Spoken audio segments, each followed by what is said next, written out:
What up, YouTube? You already know Big Lou tapping back in. What it do with Big Lou Energy on 2. Baby. So check it out. First time you're coming to the channel, we highly appreciate it if you sub, like, and share the channel with your family, friends, folks, peoples, buddies, pals, amigos, like us puertorriqueños, boricuas, jibaritos, potorrose, panas. You do that by first hitting that subscribe button, then following up with the notification bell and selecting all. And you'll be informed each and every time that this channel at What It Do with Big Lou drops either a pre-recorded video like this here, a shorts, which is the 58 second clips, or a live stream. And you'll be informed if you hit that notification of all, the bell. So yesterday I dropped that little video on the John Gotti III Mayweather 2 exhibition, and man, I tried to make that video like 5 times, the night before and yesterday, and both times. The night before I was dead out of sleep, woke up to use the bathroom, and then watched a couple short clips and decided to try to make a video, and I couldn't hang.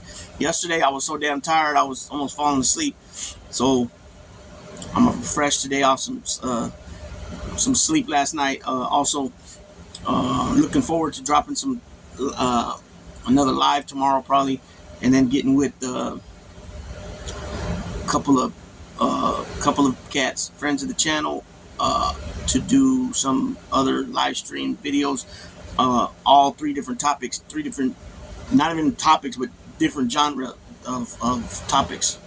So with that being said, as you can tell from that thumbnail, this is about this is pro wrestling, and today it was reported about I don't know, sometime maybe 6-7 hours ago, that former WWE, well, at that time it was WWF, but now WWE heavyweight champion, WCW heavyweight champion, and I think he also held belts in the USWA, I believe. I'm not sure if it was the heavyweight title or if the United States title, but anyways, nonetheless, he went by a few different names. Most people, I remember when he was Lord Humongous, he used to wear a mask. But most people know him by the 3 names. Usually he said 2 names though. Well, yeah, maybe the 3 names: Psycho Sid, Sid Vicious, and Sid Justice. His name when he was in WWF was Sid Justice, and he kind of like so. Anyways, first I believe he started off, if I remember correctly, but then I'm gonna read a little bit from the Google. I'm trying to remember. I think he wrestled first. He broke out first with Memphis. With the Jarretts, I believe. What was it? CWF, I believe it was called. Continental Wrestling Federation, I believe that's what it was called. And I'm pretty sure the Jeff Jarrett's ran that one. Jeff Jarrett's dad ran that. And then, and that was probably like about 85, maybe 86, maybe. And then a couple years later after that, he popped up in WCW. I'm trying to remember if it was already WCW or if it was still Jim Crockett Promotions, but he teamed up with Dan Spivey and they were the Skyscrapers. So Sid Vicious was 6'9", big yoked ass dude, right? And Dan Spivey was like 6'7", not as yoked, but nonetheless still big dudes. And power bombing was their thing, right? They both power bombed, even though sometimes they give it a different name, like Tombstone, or I'm trying to remember what the different names are. But that's a coincidence. No pun intended when I said Tombstone, because that's Undertaker, right? But before he was Undertaker, he'd been known by many names, and he had took over for he became Dan Spivey's partner, and Sid Vicious left that team, and he was going by I think it was Mean Mark Callis at that time, before he was Undertaker. And at that time he was more Undertaker. Well, obviously Undertaker's always been a big, tall dude, big guy, 6'8", 6'9". I remember him even before being said he was listed and billing him. I should say billing him, not listed, but billing him at 6'10" before. But at that time he was a little more yoked than he was more yoked. He had more size to him than later on with the Undertaker, because that gimmick with the Undertaker was just so far over, that he didn't have to stay yoked like that. You know, he cut down his workout regimen. I'd imagine he started eating probably more lean. You know, then he was making more money, obviously, because like I have mentioned before, and so many other people on different podcasts or different wrestling YouTube channels about how, and even the superstars of wrestling from like the 2000s, how they've, you know, after kayfabe died, you know, here they come out making, you know, interviews and all that, and they would tell the stories of like Booker T, like Steve Austin. I'm not sure about The Rock. Maybe The Rock. Maybe The Rock was a little bit after that. But these guys would tell stories about how it was rough. How it was rough traveling from, you know, say Florida all the way to Texas in their car. Sleeping in the car. You know, eating from whatever they had. You know, canned goods. You know, peas, carrots, corn. You know, cans of Spam. You know, some peanut butter and jelly. You know, this is how these guys ate. They could not. There was nothing they could do about like trying to watch what they ate. You know, it kind of goes along with like in prison. Like you only got so much access to certain foods, right? If you got to hook up in the kitchen, you can get some better peanut butter, some better cheese, you know, stuff like that. But you know, I shouldn't have said really cheese. You get hookups on cheese, but I should have said more like the protein stuff, the meat stuff, right? And if you ain't got no money, like if you don't got, even if you got money, but you got to be going like fat every month. You got to be going like, you know, you're able just to get the tunas and the sardines and you know, and whatever other kind of fish they might have, you know, and get, because the Jiffy and all that kind of peanut butter, that ain't no good. That ain't good for protein and all that, you know, so you just gotta, you know, be able to get certain things, and you gotta have money to be able to do that. So obviously you're going to the store so much a month, you know, then you gotta, you know, you get a package 4 times a year, but a lot of guys that don't get packages, they pay somebody to get a package in their name, like anywhere from $10 to $20. And they can get a, you know, $300, $400 package, because it's not about the money, the dollar amount. It's about the weight. So once it hits 350 ounces, that's 30 pounds. That's where it ends, right? So, anyways, I digress somewhat. So let me get back on on track. So, you know, these wrestlers had, you know, they didn't have money like that. They didn't get paid that much money to wrestle back then in the beginning. You know, some of these guys were getting like 50. Anywhere from 20 to, you know, $80 a night. You figure a motel room, eating, and gas and all that. You know, if they smoked and drank, which most of them did, you know, that takes all that money. You're not really able to make no money. You know what I'm saying? And still to this day, pro wrestling has no retirement. They have no union, no nothing. So whatever you made back in, say if you're a wrestler in the 80s and 90s and early 2000s, then you retired. Whatever money you made back then, that's what you're living off of. If you're able to buy real estate and flip it and doing all that type of things.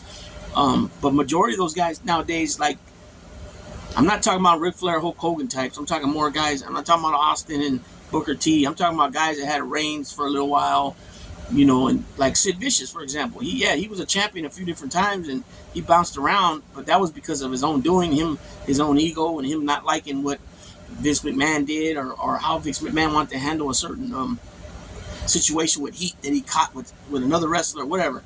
You know what I'm saying? And he was like, oh, if this happens again, you know, I'll do it. Like I think he said was the ultimate word. You know, if I do it, then if you guys make me do it again, that'll be my last match. I'm leaving. And he held his promise on that. He left. And so some guys got more command on their careers, and they don't care. It doesn't bother them to have to say, F you, I'm gone. You know, other guys, if they're smarter, like Jake the Snake Roberts said before, that, you know, when he you know, he had some situations with, I think when he was in I don't remember if he was in Mid-South, he was somewhere, and McMahon popped up, and he really didn't have nothing to say to McMahon, like, nothing real good. And then later on, he ended up working for him, and then a few times, right? So he said, if I would have handled that first situation better, I would have had a better, you know, better outcome on his career later on. So anyways, so it was reported today by Sid Vicious' son that he passed away due to cancer complications of cancer, right? He was 64 years old. Let me give you a little background about the guy. Let's see. I got it right here. So I know he's 6'9", right? He was born December 16, 1960 in West Memphis, Arkansas. And he died today. He was 63. He wasn't 64 yet. My bad. His full name is Sidney Raymond Eudy. Oh, Eudy. 6'9", 317 pounds. He got two kids, Frank and Gunnar. I think Gunnar was the one that posted on his Facebook today. He retired on August 5th, 2017, and his wife has been married since 1983. Let's see. He's best remembered by his ring names Sid Vicious, Sid Justice, Psycho Sid, and Sid Vicious. Those are the three I mentioned. He's passed away. WWE announced Monday he was 63. He headlined WrestleMania twice, in 92 and 97 versus Hulk Hogan and The Undertaker, respectively, and is a two-time WWE champion. He also won WCW's top title twice, which I mentioned that. Let's see. Let's go with... I want to give a little background on what I was saying earlier, see if I was correct or how far off I was. So he's also known by, like I said, Lord Humongous, Sid Eudy, Sid Justice, Sid Steel, Sid Vicious, Vicious Warrior, Sid Cyclop, and Psycho Sid. And then he was trained by Tojo Yamamoto, and he debuted in '87. So that was a 30-year career he had.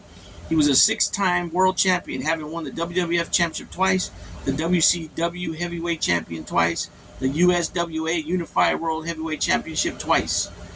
Okay, in addition to world title success, he won the WCW US Heavyweight Championship once, among other accolades during his tenures with the WWF and WCW. He starcaded. Okay, so I already mentioned the pay-per-views that he headlined as far as WWF WrestleMania, but he also headlined Starrcade in 2000. Let's see. Okay, 87, 89. Wrestling. He entered wrestling after an encounter with Randy Savage and his brother Lenny Poffo, after being trained by Tojo Yamamoto. Sid Vicious made his debut as he teamed with Austin Idol. You guys don't know who Austin Idol is. He was kind of like a mix between, Superstar Billy Graham with the tie-dye stuff and kind of Hulk Hogan. He was pretty yoked too. He had size on him. Smaller man though, smaller in size than Hulk Hogan. Hulk Hogan was like one of the first like that.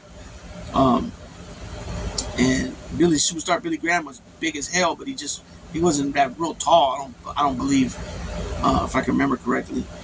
So he teamed with Austin Idol and wrestled the team of Nick Bockwinkel and Jerry Lawler. So if you guys don't know who Nick Bockwinkel is, he was a big time superstar in wrestling, and he even was the AWA champion many years, and in the AWA, which is the Minnesota-based wrestling by Vern Gagne, and later on, Hulk Hogan beat him a couple times for the title, AWA, but then they flipped it back over somehow, and shortly after that, Hulk Hogan went to the WWF. Jerry Lawler everybody knows, both of these guys used to be commentators for WWF, but Jerry the King Lawler had a long run with Memphis, with CWF, with the Lawlers and all that. Let's see. He then adopted the mass wrestling persona known as Lord Humongous. He began his career as CCWF. So I was wrong. I said CFW. Continental Championship Wrestling under a mask and the name Lord Humongous. On Christmas Day '87, he won the NWA Southeastern Heavyweight Championship North Division, going on to be the final title holder. Later, he turned fan favorite after rekindling a kayfabe childhood friendship with Shane Douglas, resulting in the two forming a tag team and capturing the NWA Southeastern Tag Team Championship. He also competed in New Japan Pro Wrestling, where he challenged Tatsumi Fujinami for the IWGP Heavyweight Championship under the name Vicious Warrior, but was unable to win the title. Sid Vicious then made a very brief stint in WCCW, which was ran by the Von Erichs, where he adopted one of the most notable ring names, Sid Vicious, which he took from punk rock musician of the same name who played bass for the Sex Pistols. Then from 89 to 91, he was in NWA World Championship Wrestling. So he signed with WCW, retained his Sid Vicious ring name. He made his television debut in WCW by defeating Dwayne Bruce on June 17, 89, episode of Pro. Originally slated as a singles wrestler, Sid Vicious was eventually paired with Dan Spivey to form the Skyscrapers and managed by Teddy Long. Oh yeah, I forgot to mention that. Teddy Long was their manager. The Skyscrapers feuded with the Steiner Brothers and the Road Warriors. During this time, he incorporated the power bomb as his finishing move. The team was short-lived, and eventually he was replaced by Mean Mark Callis after suffering a broken rib and a punctured lung during a match with the Steiner Brothers at November 89 Clash of the Champions. Four Horsemen, 1991. Following his recovery, Sid Vicious was introduced on May 11, 1990 edition of NWA Power Hour as the newest member of Ric Flair's Four Horsemen, and he was billed by the ring announcers as being from wherever he damn well pleases. Sid was the muscle of the group and initially brought in to counteract the strength of RoboCop at Capital Combat. I remember that too somewhat. His first televised match back was a 26-second loss to Lex Luger on Clash of the Champions. Clash of the Champions 4, I believe. Coastal Crush, in which the referee performed a fast 3-second count. In an interview in 2018, Sid stated the reason for the quick loss was punishment by Booker Ollie Anderson for having been seen playing softball during time off while he was rehabilitating from his punctured lung. As one of the Horsemen, Vicious feuded with Paul Orndorff and the Junkyard Dog. He attacked NWA World Heavyweight Champion Sting following the Champions title match of Clash of the Champions, setting up his first feud as a singles wrestler at Halloween Havoc. A fake Sting, which was Barry Windham, in collusion with Sid, let Sid pin him after switching places with the real Sting in order for Sid to win the belt. They were thwarted by the real Sting, came out and beat Sid to retain the title. So he was in, he was in the Night Stalker. He faced the Night Stalker at the Clash of the Champions, Thanksgiving Thunder, that he won. He was attacked post-match by debuting Big Cat, in response to which Sid recruited former partner Spivey for a short-lived reunion of the Skyscrapers at Starrcade. Let's see. He defeated Big Cat at the Motor City Madman. He wrestled El Gigante. That was a loss. Then he went back to WWE. First stint with WWF was 91-92, right? Where he had a big, he was supposed to be the guest referee, that's right. And the Hulk Hogan Ultimate Warrior against Sergeant Slaughter and Colonel Mustafa and General Adnan.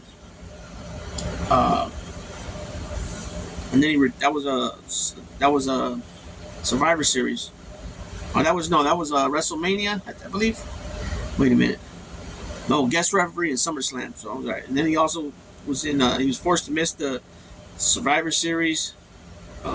He injured his bicep. Then he returned to the Royal Rumble. That's where he threw out Hogan, and Hogan pulled him out over the ropes, and Ric Flair ended up winning the title. So he had a long career, but like I said, he decided that, some of these wrestlers, they got their own reasons for, just like anybody, when they have beef, right, and it becomes personal beef. A lot of wrestlers, they got their own stories, right? And then you talk to the other wrestler that's involved, and they got another story, right? So it just goes, and a lot of times you got to know somebody that's there or somebody that's, around, at the time, or that can verify something, because a lot of times it's just the two individuals. So, he says this certain thing about Hulk Hogan, and I don't know, I've never heard what Hulk Hogan said about it, but he wasn't real, he wasn't a fan of what Vince McMahon was doing with him, with Hogan, their situation.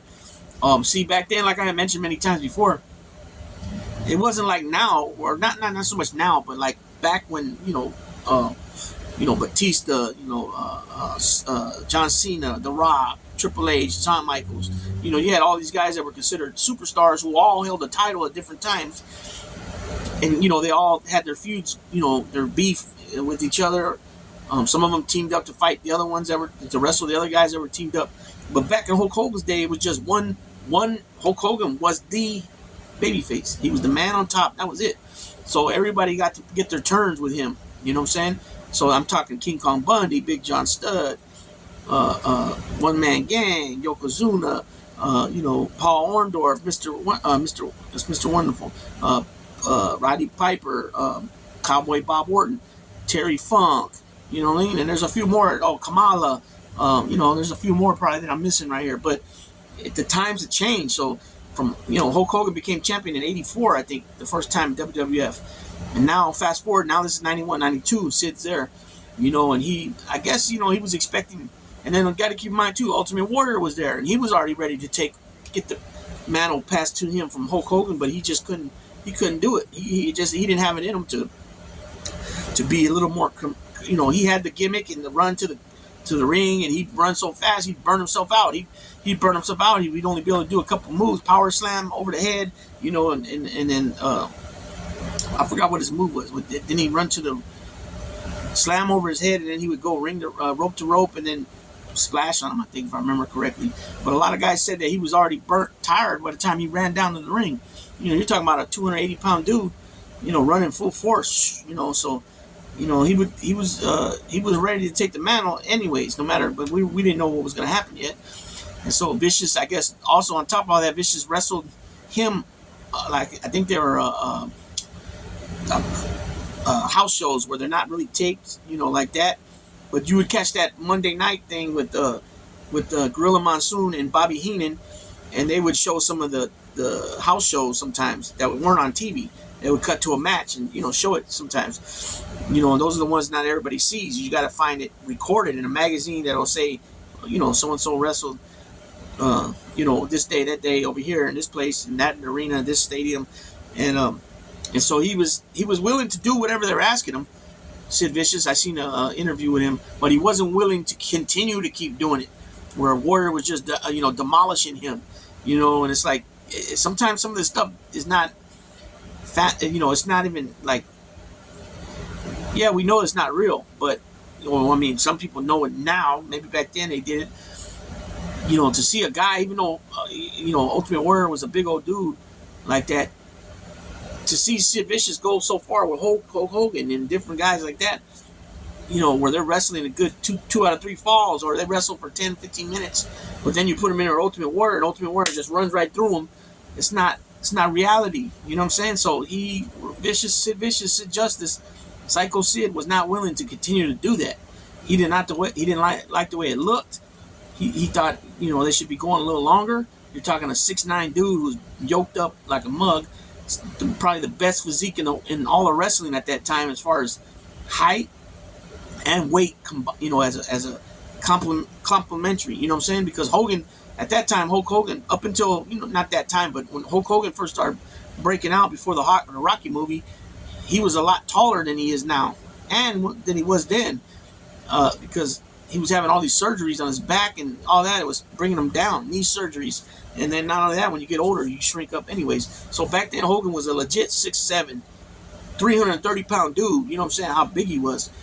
Sid Vicious was an inch or two taller, and then he was thinner though, but then he had traps that were hella big, and on Ultimate Warrior was a big dude too, especially when he bodybuilded. He stopped bodybuilding by the time he wrestled, so that cut off a good 20, 30 pounds off him, right? And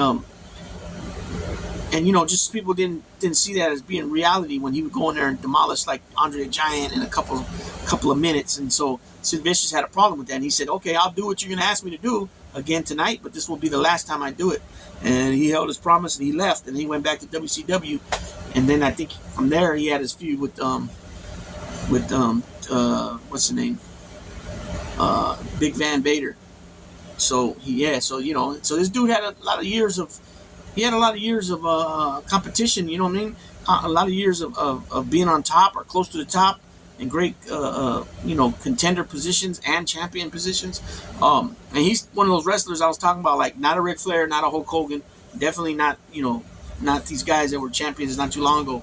But this dude, Sid Vicious, makes a lot of his money from signings, show signings and different things, events. I don't know if they call it WrestleCon or maybe, or I don't know, or yeah, Comic Con, Wrestling Con. And so he makes a lot of his money for signings, pictures, replica belts that he signs. Who knows what his people, if he has a promotional team or had a promotional team, if they, go out and buy things to make, because I always say it takes money to make money. So you have to have photos printed out and pictures printed out in order for you to sign them, unless they bring their own stuff, which most people ain't going to have their own stuff. And if they do have their own stuff, it might be old magazines that they have, in plastics, and they're not going to want no signing on those. Maybe, I don't know. But so it just depends, So he's one of these wrestlers, like I said, that would make money off of signings, like most of them do. Iron Sheik. I'm pretty sure the Ultimate Warrior, same thing. Not a guy like Sting, Ric Flair, Hulk Hogan. No, these guys are different. These guys are, and Sting wrestled all these years. He barely just stopped. You know what I mean? He barely stopped. So, but thoughts and prayers go out to the, his family, man. And, that was pretty young, 63 years old, died of cancer, man. After, cancer is no joke. Now it hit me personally with my pop's cat getting it and passing away. So I totally understand now when people say F cancer. I mean, I always understood what they meant, but now it's hit me close. You know what I'm saying? And it's just a terrible disease, man. And it's unfortunate, But with that being said, Big Lou, tapping out.